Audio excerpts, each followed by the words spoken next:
ఉన్నా, పోలీస్ సోదరులారా మీకు మనవి చేస్తా ఉన్నా, మీరు అనవసరంగా గ్రామాలలో చిచ్చులు పెట్టి సోషల్ మీడియా పోస్టులు పెట్టిన కూడా బెదిరిస్తా ఉన్నారు. ఇది మంచిది కాదు.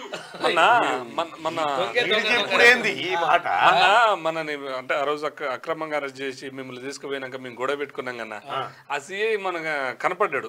నన్ను చూడగానే తలకాయ కింద తీసుకుని పోతూనే ఉండి ఒకసారి ఆయనను పిలిచి ఇంటర్వ్యూ చేయాలి. అంటే ఆయన చేయాలనే ఉద్దేశం లేకపోవచ్చు కానీ ఎంత కేటీఆర్ మీద పోస్ట్ పెడితే కేసులు పెడతా ఉన్నారట. సన్నాసి బాతాల పోషెట్టి హౌలేగా ఓ బేకార్గా నా మీద 72 కేసులు పెట్టించినవరా సన్నాసి. నువ్వుండే నా మీద పెట్టించినావు, సురేష్ మీద పెట్టించినావు, రఘు మీద పెట్టించినావు.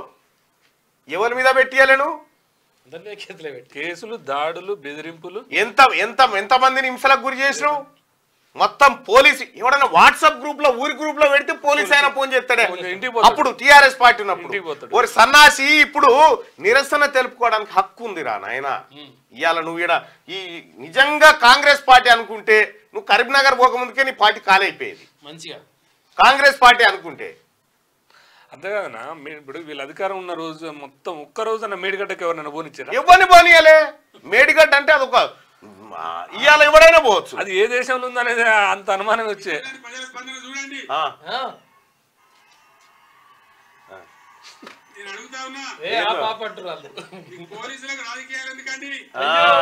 మరి నీ హయాంలో పీకనింగ్ చేయించినావు కాదా? నీ పేస్ పాడబడ ఏంది కలలేదు, ఏం లేదు, కలలేదు. ఎవరికి అధికారం శాశ్వతం? 10 ఏళ్ళు ఉన్నాం ప్రభుత్వంలో. మామిడి కూడా కొన్ని కుక్కలు మొరిగినా గానీ ఎవరి పాపాన పడిపోతాడన్నా గానీ మేము ఈ దౌర్జన్యాలు చేయలే. ఆరి సన్నాసి నువ్వు ఏమన్నా అంటున్నావు అర్థమైంది. మేము దౌర్జన్యాలు చేయలేదట. క్యూ న్యూస్ ఆఫీస్ మొత్తం విధ్వంసం అయిపోయింది. దాడులు, హత్యాయత్నాలు, దోపిడీలు ఎన్నిరా మీరు చేసినాయి?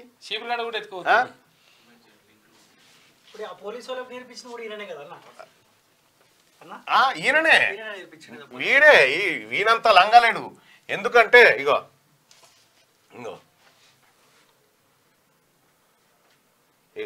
ఆడికి మేడిగడ్డ కాడికి పోతా అంటే తీసుకుపోయి మాదేవ్పూర్ పోలీస్ స్టేషన్ లో కూర్చోబెట్టారు. ఇగో ఈ కాదా ఈ కాదా ఈ జైలు ఈ కాదా గోస పెట్టారు కదన్నా. జర్రంతా గోసనా. నేను ఆ రోజు రాష్ట్రంలో ప్రతిపక్షం కూడా వండుకొనే ఉంది, ప్రతిపక్షం కూడా నిద్రపోయే ఉంది. ఇవాళ డాంబికాలు చెప్తా ఉంటారు చాలా మంది, కానీ నేను ఒక్కన్నై కొట్లాడినా, నేను ఒక్కన్నై ఆవాజ్ ఇచ్చిన కాబట్టి అంటే మీడియాను కూడా చేతిలో పెట్టుకొని మొత్తం కంప్లీట్ గా మీడియా కూడా కేసీఆర్ కబందాస్తాల్లో ఉండే. ఇగో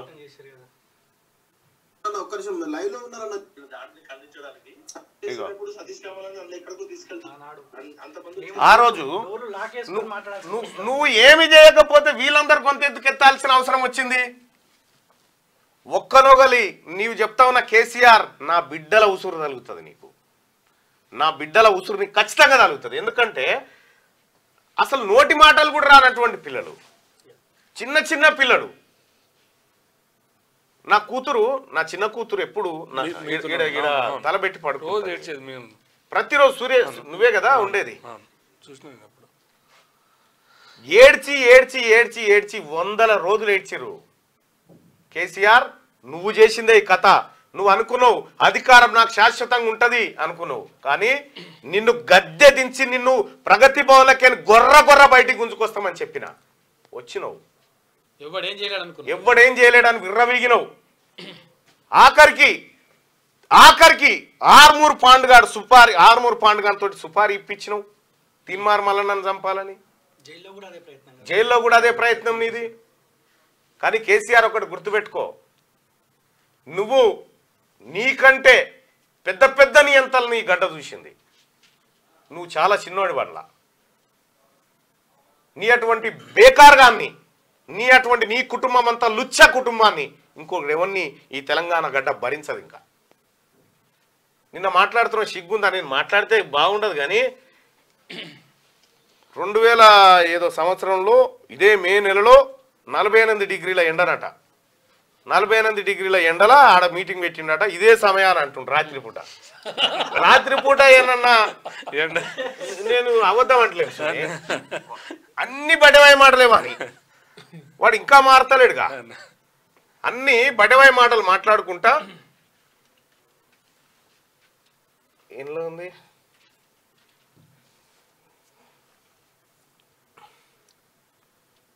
మా కార్యకర్తల జోలికి వస్తే ఖబర్దార్ అంటుండే నా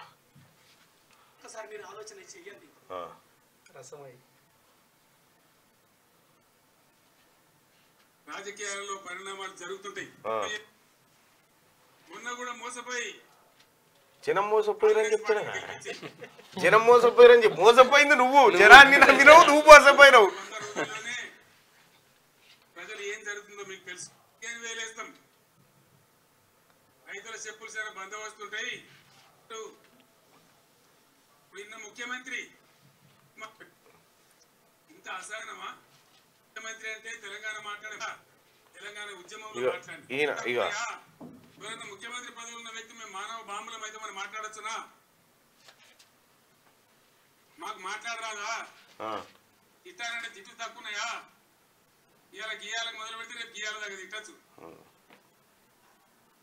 నేను మాట్లాడినా తెలంగాణ ఉద్యమంలో మాట్లాడినా తెలంగాణ వ్యతిరేకించిన వాళ్ళను దద్దమ్మలు అన్నా గంతెందుక సారు ఈయనట ముఖ్యమంత్రిగా ఉన్నప్పుడు ఎవరిలో పల్లెత్తు ముఖ్యమంత్రి హోదాకు వన్నె తెచ్చినట కానీ ఎవరిని తిట్టలేదట కేంద్ర మంత్రిని రండా అని తిట్టే ఇగో ముఖ్యమంత్రి మాట్లాడిన భాషనా ఈ పద్ధత తెలంగాణ రాష్ట్రానికి సమాజానికి ఒక గౌరవమా దయచేసి ప్రజలు ఆలోచించాలని చెప్పి నేను కోరుతా ఉన్నాను ఇదా నాలిక వాడు మొదలు పెడితే మాకంటే బాగా ఎవడు మాట్లాడలేడు మాకంటే బాగా ఎవడు వాడలేడు అట్లా హౌల మాటలు మాట్లాడలేదు రిపేర్ అయ్యి రాలే మరి పీకదందుకు వచ్చిన ఈ సన్నాసులకు తెలియదు ఆడవాడు 30 బోకరగాలు 30 అదొకటి అడ్డంపడు మాట్లాడుతుంది ఈ సన్నాసి కాకపోతే ఆ సన్నాసి కాకపోతే ఈ సన్నాసి కిరికిరి పెడతారు నా కొడుకులు అది గెలిచేయలేదు పీకేలేదు ప్రతిపక్ష రూపంలో ఉన్న దద్దమ్మల పరిపాలననే ఇప్పుడున్న పిసిసి ప్రెసిడెంట్ అయితే వట్టి దద్దమ్మ పనికి మాలిన దద్దమ్మ అరే ఏమవుతారా భయ బేకూపుకోవాలి మీరు బుద్ధిలే మీ బతుకులు చెడా ఇయో బతుకులా భారతీయ జనతా పార్టీ డఫర్ నాయకులారా భారతీయ జనతా పార్టీ బేకార్ నాయకులారా బఫూన్ నాయకులారా నేను అడుగుతా ఉన్నా అసలు ఈ చిల్లర బట్టెబాజగాలని ఎవడన్నా పట్టించుకున్నాడు ఆంధ్రప్రదేశ్ లో ఈ చిల్లర నాయాలకు పదవులు ఎక్కడి అని అడుగుతా ఉన్నా నేను చిల్లర పాట బేకార్ పాట డఫర్ పాట ఏం పాట అన్నది వాళ్ళని కుక్కలు అయితే నిరంతరంగా మురిగే కుక్కల్ని దేవుడు ఇచ్చిందని చెప్పి కుక్కలు మురిగే మురుగుతామంటే మీలాంటి కుక్కలు చాలా మంది ఉంటారు బయటికి వెళ్ళండి ఇలా మొరుగుతున్న కుక్కలకు ఇలా మొరుగుతున్న గాడిదలకు ఆ పదవులు ఎక్కడి వీళ్ళు ఇద్దరు పిచ్చోళ్ళు అవుతారే పక్క ఫామ్ హౌస్కి వస్తా ఒక రోజు వస్తా ఆ ఫామ్ హౌస్కి వచ్చి ఈయన మాటల గురించి ఈయన మాట్లాడుతున్నాడా కాళేశ్వరం ప్రాజెక్ట్ దానిలో మేడిగడ్డ బ్యారేజ్ 100 కాంపోనెంట్లలో అదొక చిన్న కాంపోనెంట్ దాంట్లో కొంచెం ఇసుక జారి 2 పిల్లర్లు కుంగినాయి అదేందో ప్రళయం బద్దలైనట్టు మరి ప్రళయం బద్దలు కాకపోతే ఈయనంత సన్నాసి ఎవడు లేడు 2019లో ఈ విషయం తెలిసినప్పుడు మరి ఎందుకు నువ్వు దాన్ని అది చేయలేదు ఆ ప్రళయం పని చేయలేదు మొత్తం కాళేశ్వరము 215 టీఎంసీలు సారీ 215 టీఎంసీలు మేడిగడ్డలో 100 కాంపోనెంట్లలో అదొక కాంపోనెంట్ అంటుంది కదా ఓన్లీ మేడిగడ్డ నుంచే దాదాపుగా 195 టీఎంసీలు ఓన్లీ మేడిగడ్డ నుంచి ఎత్తాలి ఇది చిన్న కాంపోనెంట్ అంట వాడు చెప్తాడు మిగతా అంతా కలిపి 25 మళ్ళీ ఎల్లంపల్లి నుంచి 2 పిల్లలు దశకితేనే గింతనా అంటాడు మరి 2 కాళ్ళు పోతే ఉంటావా ఒక్క కాలుకే ఉంటలేవు తొంటే కదా అని రాకపోతే అసెంబ్లీకి మరి ఇదొకటి ఇక మీ అందరికి తెలిసిందే ముఖ్యమంత్రి అయినాడు కరెంట్ ఎట్లా ఉండే ఏడాది అర్థం లోపల దాన్ని బాగా చేసి రెప్ప పాటు సెకండ్ పార్ట్ కరెంట్ పోకుండా రాష్ట్రంలో అన్ని వర్గాలకు కరెంట్ ఇచ్చినాం 80,000 కోట్ల రూపాయల బిల్లులు కట్టాలి ఇంకా ఈ సన్నాసి 80,000 కోట్ల రూపాయల బిల్లులు కట్టాలి మీ అందరికి భోజనాలు ఎట్లా పెట్టినా అంటాడు మరి ఈ కిరాణా షాప్ కాడ తెచ్చిన ఉద్దరేది సార్ అంటే అది నాకు చెప్పొద్దు వేసిన కొడుకు వీడు తెలంగాణ రాష్ట్రంలో కేసీఆర్ నా కుటుంబం తెరువురా, నా బిడ్డలు ఏడవకపోతే నిన్ను పట్టించుకోకపోదు వాస్తవాన్ని కూడా. నా బిడ్డల కళ్ళలకే నీళ్లు చూపించిన బిడ్డ, నీ బిడ్డ కూడా ఏడుస్తుంది ఒక రోజు. బిడ్డలే కాదు పెద్దమ్మను కూడా పాపం అందరినీ కుటుంబాన్ని నా కుటుంబాన్ని ఇబ్బంది పెట్టినవు, నీ పతనాన్ని కోరుకున్నా నేను, ఇంకా కోరుకుంటా. ఇంకా నువ్వు ఇవే తిర్రి పనులు చేయి, ఇవే లంగ మాటలు, ఇవే అవలపోషియాలు లెక్క మాట్లాడు. నీకు వట్టిగానే పెట్టలే పేరు, నీ ఖాందానికి మొత్తానికి పెట్టిన పేర్లు ఉత్తగా పెట్టలే నేను. ఈ ప్రజలకున్న భయం పోవాలని పెట్టిన, ఉత్తగా పెట్టలే. నేను బాతాల పోషెట్టి అని, డ్రామారావు అని, తైతక్క అని ఉత్తగా పెట్టలే. వీళ్ళు భగవాన్ స్వరూపులై తిరుగుతున్నారు కదా, వీళ్ళని పాతాళం కాడికి తీసుకురావాలంటే ఫస్ట్ ఇలా పేర్లు మార్చాలని మార్చిన. కానీ ఏ మాట కామాటన్నా, మీరు ఎప్పుడైతే ఈ సోషల్ మీడియా ప్లాట్ఫామ్ ఏర్పాటు చేసి కేసీఆర్ ఏం మాట్లాడుతుండు, కేసీఆర్ ఏం చేస్తుండని ఎప్పటికప్పుడు వివరించడంతోనే ఈ గవర్నమెంట్ నిజంగా కూలిపోయింది.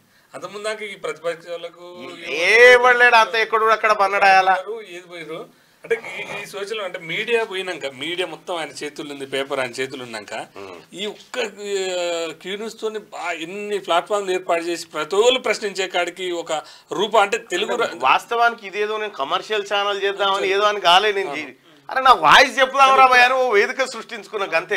నాకు బాగా గుర్తుంది, దాదాపు 1,50,000 మంది లైవ్ చూసినది దేశంలోనే నంబర్ 1 చరిత్ర. నాకు బాగా గుర్తుంది. అంటే క్యూ న్యూస్ వేదికగా ఎన్నో ప్లాట్ఫామ్లు వచ్చినాయి. ఇట్లా సోషల్ మీడియాలో ఇది ఉంటది, ఇట్లా కొత్త ఛానల్. కేటీఆర్ కూడా కొత్తగా అంటే మిమ్మల్ని విమర్శించడానికి, గవర్నమెంట్ విమర్శించడానికి ప్లాట్ఫామ్ తెచ్చిందంటే మీ పుణ్యమే. మీ కాళ్ళు కడిగిన ఎత్తున తలుకోవాలి వాడు. దీని చూసే అయితే ఆ సన్నాజీ అవన్నీ అయిపోయినాయి రా. నెక్స్ట్ లెవెల్ వేరే ఉంది కథ. నెక్స్ట్ ఎట్లుంటుందో నేను చూపిస్తాను అంటే మరి వాడు ఎవడన్నా త్యాగం చేసి జైలు పోయేటోడు కూడా అది ఎవడు అవతలోడు. ఏమైనా పైసలు ఇస్తే నెలకు 5 లక్షల ప్యాకేజ్, మన శంకర్ గారు అన్నాడు 1 నెలకు 5-6 లక్షలు వానికి ఇస్తూనే ఉంటారు. అసలు వాడిని నెత్తి కాదు కట్టి కాదు, పేపర్ ఆడ తయారు కాదు. ఇప్పుడు శనార్థి తెలంగాణ పేపర్ ఉంది. శనార్థి తెలంగాణ పేపర్ లో చాలా మంది పనిచేస్తారు. దానికి ఇప్పుడు మా క్యూ న్యూస్ రెవెన్యూ తీసుకుపోయి శనార్థి మీద పెట్టి బ్యాలెన్స్ చేస్తా ఉన్నాం. ఒకటి నడపాలంటే బ్రేక్ ఈవెన్ ఉన్నటువంటి మాకే దమ్ అవుతుంటుంది. ఒక మినిమం ఒక 8 పేజీలు తీసుకురావాలంటే తెలియదా ఏం జరుగుతుందో.